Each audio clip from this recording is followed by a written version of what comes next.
Aw nokwacha. Sikuphi lana?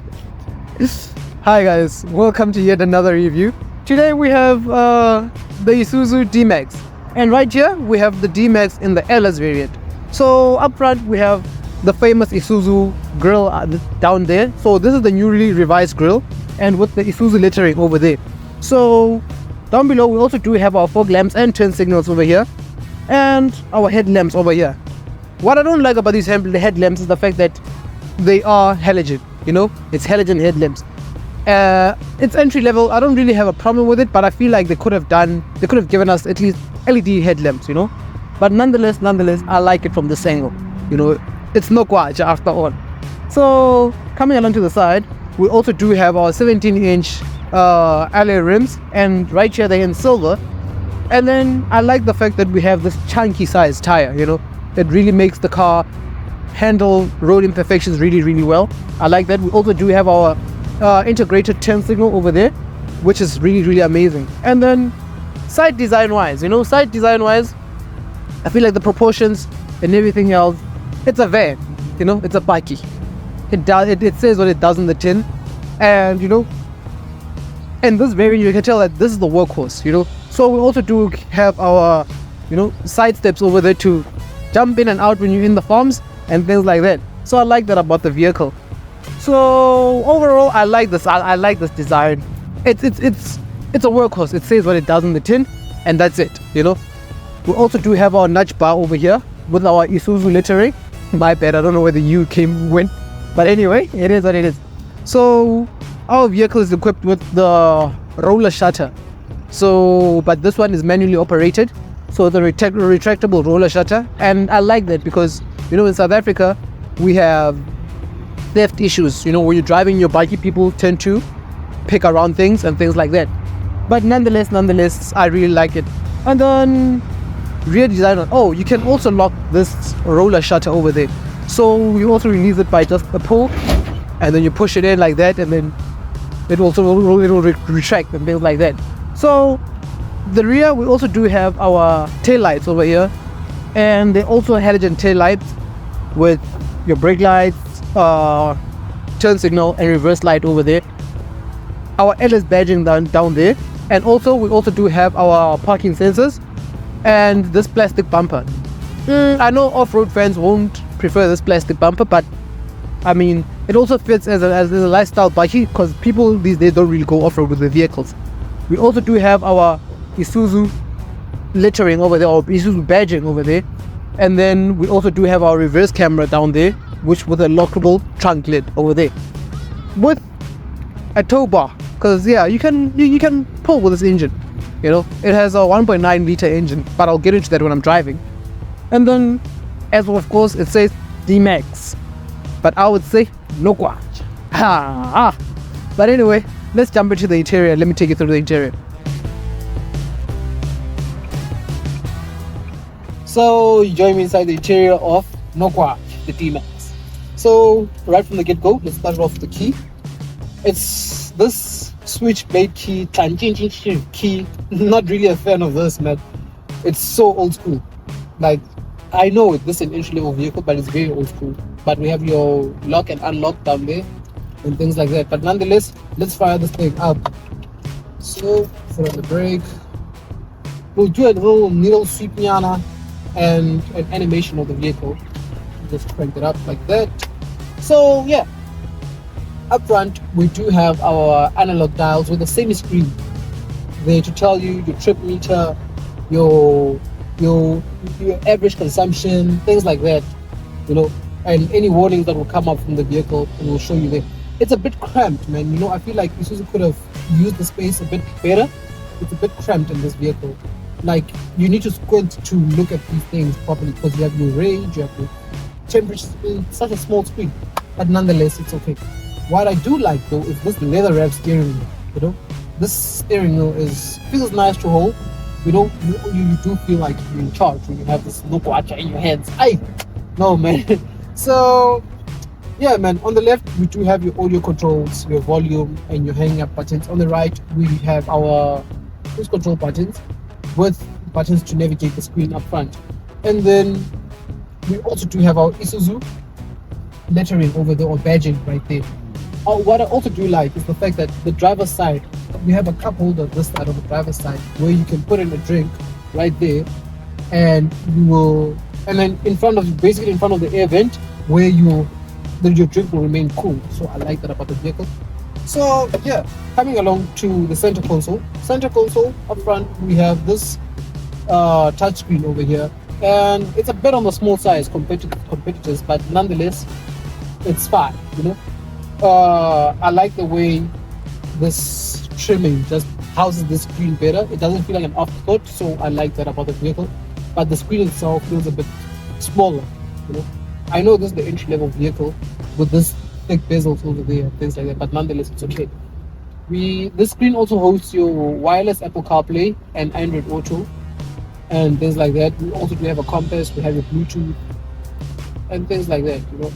It's not the most responsive screen that you can get in the market, but it does what it says in the tin. This is a workhorse after all. Isuzu known for its long longevity and reliability and things like that. We also do have our hazard button on top, and compartment space over there to store I don't know what, but yeah. So coming down below, we have our manually adjustable climate buttons. It's a single zone, and it's a bit outdated, man. It's a bit old-fashioned, but it's a workhorse at the end of the day. I'm not really a fan of those, but nonetheless, it's okay. And then we also have somewhere to store your coins or whatever.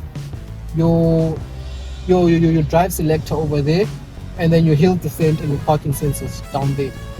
And I'll tell you guys about the hill descent button when I'm driving and things like that. And then we also do have manually operated handbrake. Comes handy if you know, you know. Just kidding. And then we also do have two cup holders right there, and a center armrest with a center cubby right there. So it's on okay size. It's not ventilated or anything. What I do like though is these cloth seats. These cloth seats are very supporting. As much as they're cloth, and I wish they could come in leather and things like that, as standard, but they're very supporting and very huggy. You can do a long trips in this vehicle, no problem. And then right there we also do have storage up on top, and then also on the bottom of the glove box. So it's a 2-split thing there. I like the fact that we have a whole lot of storage compartments over there and things like that. This side on the right, we have our traction button over there, and your headlight switch. On the door card, it's electronic windows and mirrors and things like that, and your cup holders of course. But with that being said, let's jump into the back seats and let me take you through that. Oh, almost forgot. Since you're going to be on the farm and catching sunsets in the buggy, you're going to need a place to put your sunshades. But let's go to the back seats.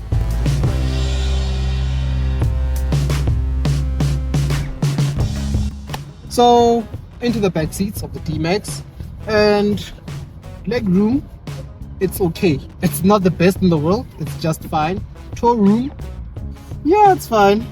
I'm not sure about carrying three passengers in the seats. I feel like they would be a bit squashed or cramped, but nonetheless, I feel like it's fine. This is my driving position, by the way. And then we also do have our map pockets there, and a center armrest with two cup holders.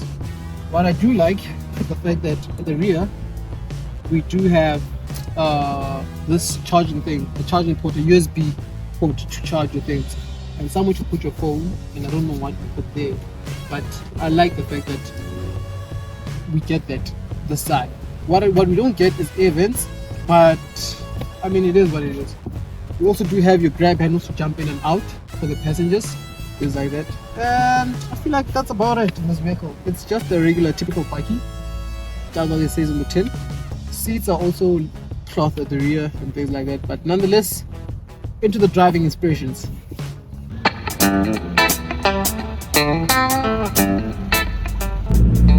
So you guys join me inside the D-Max for the driving impressions of the vehicle, and from the get-go, let's get off on the oily bits. Under the hood, you have a 1.9 turbo diesel engine putting out about 110 kilowatts and 350 newton meters of torque. through a 6-speed automatic gearbox.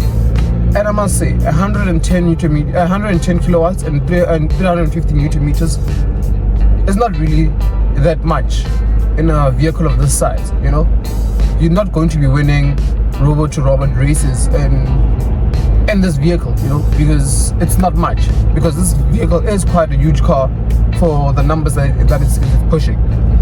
But nonetheless, I guess when Isuzu was making this vehicle, it was optimized around fuel efficiency for someone that needs a workhorse but also needs it to be very fuel efficient, you know.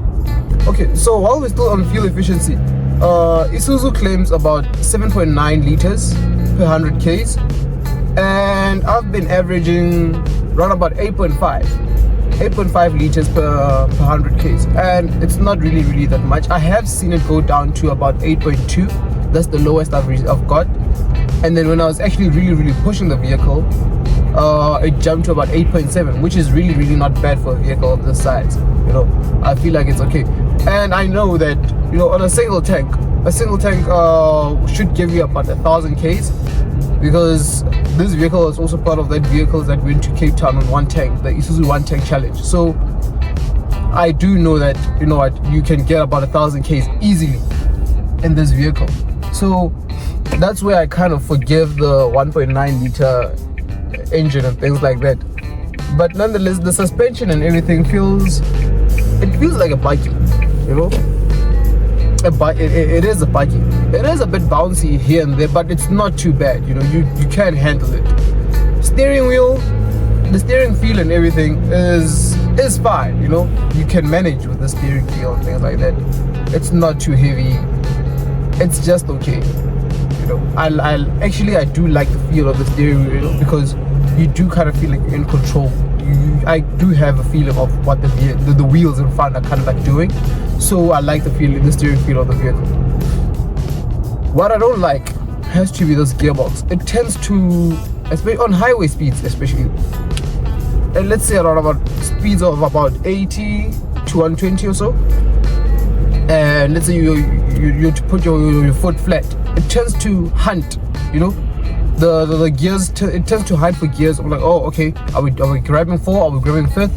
Which gear are we grabbing? So that's what I kind of don't like. It's not too bad. It happens once in a while, you know, not each and every time, but I noted that it does tend to do that. So yeah, so this vehicle is also equipped with hill descent control, and I have to say, hill descent control works pretty well. I'll see if I can throw in overplay videos of that. But hill descent works pretty well. It does grab on the brakes a bit to make sure, you know, you descend quite okay, you know, not too fast and things like that. But yeah, man, I feel like this vehicle will appeal to a lot of core Isuzu buyers, you know, those people that are true Isuzu fans. I feel like this vehicle is gonna appeal to those people, you know. And if you're looking for just a double cab to do the day-to-day commute, it's absolutely good, you know. So yeah, man, I really like this vehicle. I love this vehicle, you know. But I also, at the same time, I also feel like it could have been a bit punchier or a bit powerful. On highway speeds, overtaking and things like that, you will be fine. Obviously, you will experience a bit of some turbo lag here and there, but you will be fine. Because highway speeds, yeah, overtaking is pretty fine. It's pretty fine. Let me just try to put my foot down. So yeah, it does make a bit of some noise. It is a diesel engine after all, you know. So it is a bit grumblier. So yeah, man. And cruising on highway speeds, you do get some wind noise here, but not too much. It's not too bad. It's not too bad, honestly. But yeah, with that being said, that's my driving impressions of the vehicle, and I'll catch you guys on the next review. Stay tuned though, stay tuned. Oh, I forgot to say, if you want to see how I took this vehicle off-roading, you guys can follow my Instagram and my TikTok. You can see how this vehicle kind of handles the gravel road and things like that. So yeah, with that being said, See you guys in the next review, guys.